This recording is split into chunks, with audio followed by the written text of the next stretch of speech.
अस्सलाम वालेकुम, मैं हूं Anila Shahzad global in 5 minutes के साथ। यूक्रेन वॉर के फ्रंट को ऐसा लगता है हम सब भूल ही गए हैं।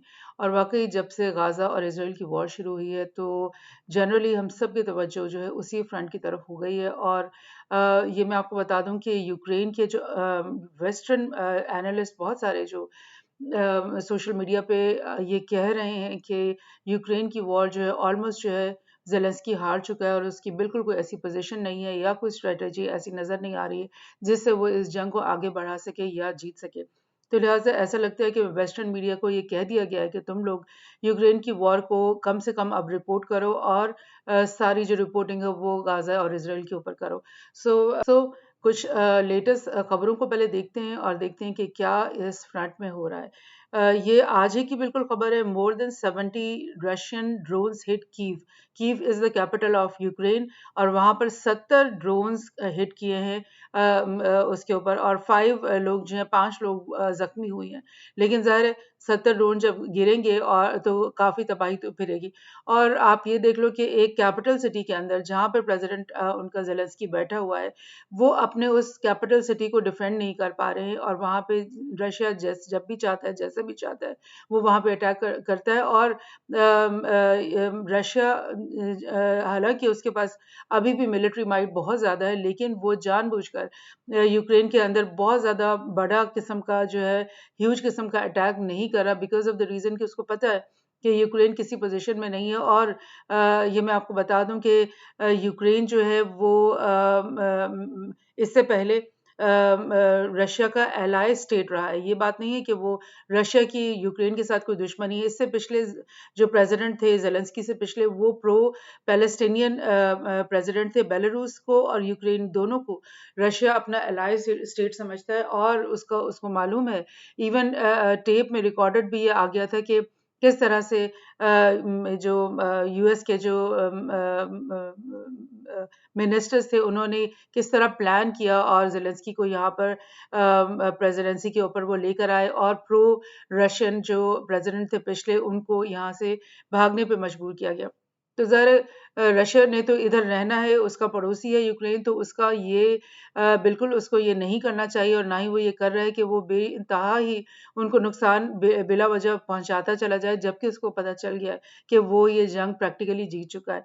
तो ऐसी भी खबरें आई हैं कि जो फ्रंट के ऊपर जो ईस्टर्न फ्रंट के ऊपर जहाँ जिन सूबों में और जिन ओब्लास्ट के अंदर जंग इस वक्त चल रही है, वहां पर बहुत सारे यूक्रेनियन फौजी और कमांडर्स जो है अपने कंटिजेंट समेत उन्होंने सरेंडर भी करना शुरू कर दिए। काफी दिनों से ऐसा हो रहा है बिकॉज उनके इतने जख्मी और वुंडेड लोग होते हैं कि वो उन्हें उन्हें पता है कि अगर हमने सरेंडर नहीं किया तो हमारा ना हमारे फौजियों का कोई इलाज होगा और वो मर जाएंगे। तो लिहाजा वो सरेंडर करने को तरजीह दे रहे हैं। और बिकॉज ये लोग जो है इनका रशिया से बहुत कदीम एक ताल्लुक है, एक ही ज़ुबान भी वो बोलते हैं, एक ही तरीके के वो उनका मिलना-जुलना इन लोगों के साथ बहुत अंडरस्टैंडिंग है। तो उन कमांडर्स और उन वो जो बटालियन के जो कमांडर्स हैं या रेजिमेंट्स के कमांडर्स हैं, वो उन्हें पता है इस बात का कि जब वो सरेंडर करेंगे तो रशियन आर्मी उनके साथ एक अच्छा सलूक करेगी और उनके ज़ख्मियों का इलाज भी करेगी और वो इनसे एक्सपेक्ट करेगी कि वो दोबारा से रशिया के खिलाफ फ़ौज का हिस्सा ना बने।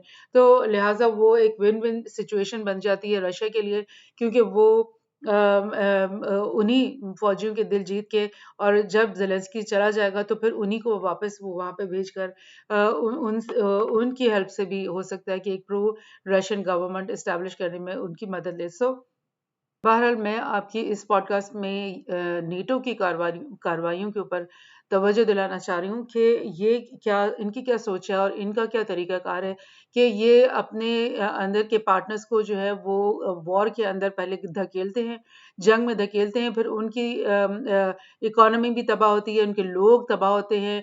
कई मिलियन लोग जो है इस वक्त यूक्रेन के अंदर डिस्प्लेस्ड हैं, इंटरनली भी और एक्सटर्नली भी।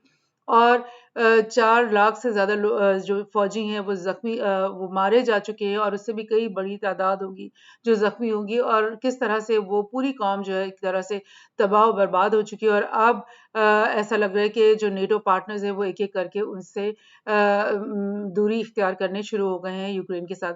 अब ये जो एक खबर निकली है कल ही के दिन बल्कि परसों के दिन कि नेटो ये चेक रिपब्लिक जो कि नेटो की एक मेंबर कंट्री है, उसकी एक यानी एक समिट के अंदर उन्होंने उसके जो प्रेसिडेंट है उसने ये बोला कि NATO is bracing for high intensity conflict with Russia. यानी ये एक बहुत बड़ी खबर बन गई कि चेक का जो प्रेसिडेंट है उसने पीटर पावल जो है वो उसने ये बोला कि नेटो जो है वो पूरी तैयारी कर रहा है एक बहुत बड़ी हाई इंटेंसिटी कॉन्फ्लिक्ट का रशिया के साथ। और डेफिनेटली इस तरह की न्यूज़ जो है वो काफ़ी ज़्यादा उसको मीडिया में जगह मिलती है। अब ये जो समिट है जिसको विसीग्रेड ग्रुप का समिट का जो समिट था उसके अंदर कौन से मेंबर्स शामिल हैं? उसमें चेक रिपब्लिक है, पोलैंड है, हंगरी और स्लोवाकिया है।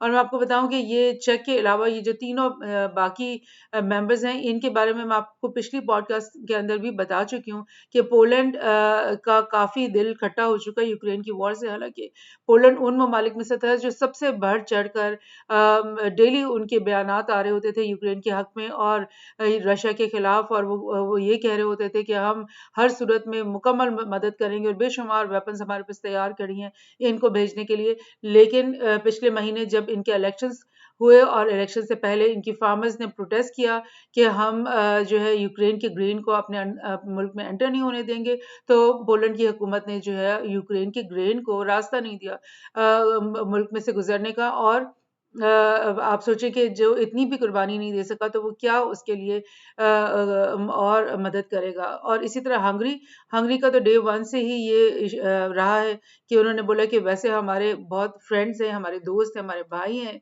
ये यूक्रेनियन लोग। हंगरी इसका फर्स्ट डोर नेबर है, लेकिन हंगरी ने कहा कि हम कोई वेपन्स अपने थ्रू गुजरने नहीं देंगे क्योंकि हमें पता है कि यूक्रेन का रिश्ता जो है वो रशिया से किस तरह का है, कैसी रिलेशनशिप है और ये किस किस्म की वॉर है। तो लिहाजा इस वॉर के अंदर हम मुदाखलत बिल्कुल नहीं करेंगे क्योंकि हमने यूक्रेन के साथ रहना है, हमने इनकी अगली हुकूमतों के साथ भी रहना है। तो लिहाजा हमें पता है कि ये एक गलत वॉर है। और वैसे हम अपने यूक्रेन के भाइयों की बहुत मदद करने के लिए रेडी हैं, लेकिन हमारे मुल्क से यहाँ पे वेपन्स नहीं जाएंगी, एक टैंक नहीं जाएगा या एक फौजी भी नहीं जाएगा। और इसी तरह से स्लोवाकिया का भी जो इलेक्शन हुआ है और जिस इस लास्ट मंथ जो जीते हैं इनके प्रेसिडेंट जो बने नए, उन उनका तो लाइक ये इलेक्शन स्लोगन ही ये था कि हम हमारी तरफ से एक बुलेट भी जो है नॉट अ सिंगल राउंड, ये देखें उन्होंने बोला हुआ है कि नॉट अ सिंगल राउंड मेरे मुल्क से यूक्रेन को जाएगा। ये रॉबर्ट फीको नए प्राइम मिनिस्टर इलेक्टेड जो अभी नए आए हैं उन्होंने कहा है। लेकिन बहरहाल ये जो चेक रिपब्लिक के जो पोवाल प्रेसिडेंट है उन्होंने बोला कि all armies are preparing for possibility of high intensity conflict. यानी उनके मुताबिक जो है नेटो के जितने भी मेंबर्स हैं यूरोप के अंदर वो एक बहुत बड़ी वॉर की तैयारी कर रहे हैं इस वक्त। तो बहरहाल ये मैं आपको थोड़ा सा बता दूं कि ये इन मेंबर्स के बारे में कि ये 2023 में 23 में इसी साल जो लेटेस्ट मेंबर बना है वो फिनलैंड है। और उससे पहले ये जो स्वीडन है इसकी मेंबरशिप अभी भी पेंडिंग है। ये पेंडिंग रेटिफिकेशन क्योंकि टर्की ने मतलब उसके बीच में हायल हो चुका है। टर्की कह रहा है कि हम नहीं इजाजत देंगे इसको मेंबर बनने की। और इसी तरह से यूक्रेन और इस तरह से एक दो और जो ममालिक हैं उनका इनके ख्याल में ये एस्पायरेंट्स है। लेकिन आपने यूक्रेन का तो हाल देख लिया कि जिस दिन उसने ये बोला कि मैं नेटो में और यूरोपियन यूनियन में एंटर होना चाहता हूँ तो उसी दिन उसके खिलाफ जो है जंग शुरू कर दी रशिया ने। सो ये जो बिल्कुल लेटेस्ट मेंबर है जो फिनलैंड है इसके अंदर क्या नेटो की कार्रवाई है अब ये देख लें कि ये किस तरह से फंसाते हैं अपने मेंबर्स को।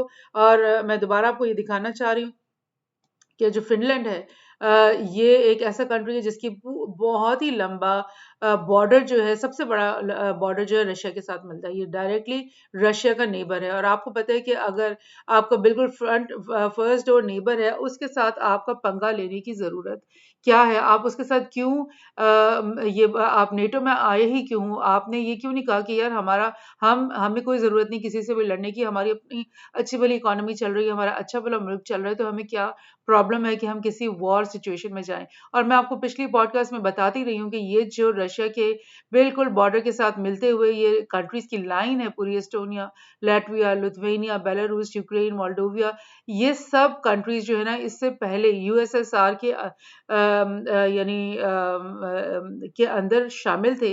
लेकिन जब यूएसएसआर टूट गया तो रशिया ने यही कहा बार-बार नेटो को कि तुम हमारे इन पोस्ट यूएसएसआर का जो कि कंट्रीज़ हैं और जो हमारे बिल्कुल फर्स्ट जो नेबर्स हैं, इनके अंदर नेटो को मत बढ़ाओ, क्योंकि अगर नेटो यहाँ पे आएगा तो फिर नेटो की डायरेक्ट हमारे साथ वॉर होने का खतरा होगा। लेकिन उन्होंने यही किया, नेटो ने एस्टोनिया को भी उसमें डाल दिया, लातविया को भी, लिथुआनिया को भी, और आई थिंक मोल्डोवो भी उसका हिस्सा बन चुका है नेटो का। एक बेलारूस और यूक्रेन रह गए थे जो कि उसका हिस्सा नहीं बने थे, और फिनलैंड भी रह गया था, और इस साल फिनलैंड भी वहाँ पे नेटो का हिस्सा बन गया। और अब आप देखें कि वो क्या कर रहे हैं। NATO countries are practicing the blockade of Gulf of Finland and the seizure of Russian territories at the Freezing Winds 23 exercise।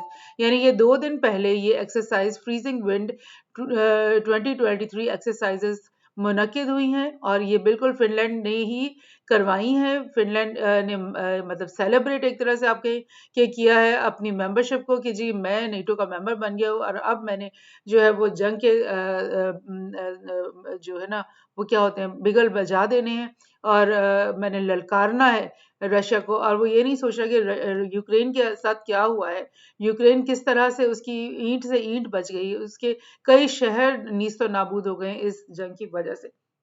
लेकिन बहरहाल फिनलैंड ने क्या किया, इसके नेटो के सारे मेंबर्स को बुलाकर ये फ्रीजिंग विंड एक्सरसाइज की है, और ये बाल्टिक सी के अंदर ये एक्सरसाइज हुई है। और उन्होंने जो प्रैक्टिस की है मतलब यानी उन्होंने एलानिया तौर पे ये कहा है कि एक्सरसाइज के अंदर क्या-क्या चीज़ें शामिल हैं। कैप्चर यानी प्रैक्टिस कर रहे हैं वो इस चीज़ की कि वो कैप्चर करें आइलैंड्स ऑफ गोगलैंड, बोल्शवी, टाइटर्स एंड मॉस्चीनी, यानी ये 3 आइलैंड्स जो कि रशिया की प्रॉपर्टी हैं। ये आप देख रहे हैं कि ये रशिया का ये सब एरिया रशिया का है। सेंट पीटर्सबर्ग उनका एक बहुत बड़ा एक तरह से सूबा भी है, और बहुत बड़ा इसमें शहर ये और तिजारती मरकज़ है इनका।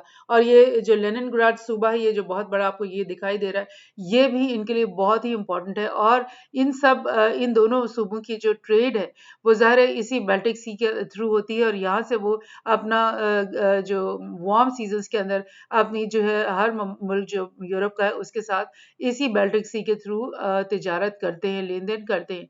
तो अब इनकी जो एक्सरसाइज़ है वो ये है कि हम किस तरह से बाल्टिक सी को ब्लॉक करेंगे। रशिया के ये 3 आइलैंड्स जो है सबसे पहले हम इनके ऊपर कब्ज़ा करेंगे, और इनके ऊपर कब्ज़ा करने के बाद हम इस पोज़ीशन में हो जाएँगे कि हम यहाँ से सारे रास्ते को काट लें, और रशियन शिप्स को यहाँ से नहीं गुज़रने दें। जब रशिया की शिप्स यहाँ से नहीं गुज़रने पाएँगी तो फिर क्या होगा कि रशिया का एक जो सूबा है जो कि उससे कट के अलग से है, ये लातविया और ये लिथुआनिया, और उसके नीचे क्लेनिनग्राड के नाम से ये एक पूरा उनका ओब्लास्ट है, ये सूबा है जो कि